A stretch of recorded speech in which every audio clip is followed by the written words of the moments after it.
Today I'm out doing some property profiling for my Eastern State investors, and I've just seen a doozy and I have told this investor not to buy it, and I just want to explain why I sometimes say to investors, do not touch this one. So first of all, this property needed new paint, blinds, carpet, kitchen. That's all fine. Those things are just quite superficial and easy to arrange. So most investors don't mind spending money on that. But the main concern, there was three actual other risks for this property.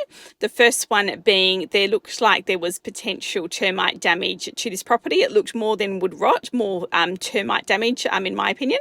And that was happening to the front and rear pergolas and also the roof beams that were exposed as well. So I'm quite concerned by that. And in addition, that would be quite an expensive job to have sort of all removed and rectified. Second issue was the extensive mold through the property, which I always get concerned about because it indicates long-term issues. The property was didn't have like a lot of natural light, and I was just quite concerned that this mold issue would be a problem to get rid of.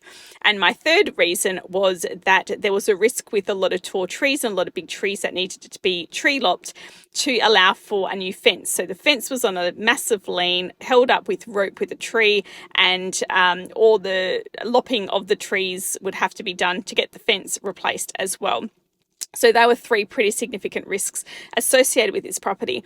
And while those things could get done and get repaired, the estimated cost of doing them and taking that into account when buying a property is not really viable. So for this property that was on the market for $500,000, they would need to be offering the low 400s to make it worthwhile spending the money on it to get the right rent return, and therefore it's just not worth it, and they probably wouldn't get it anyway, and it just doesn't make good financial sense to do so. So that is what I do when I do the property profiling, and that is how I help investors decide whether the property will make a good investment or not.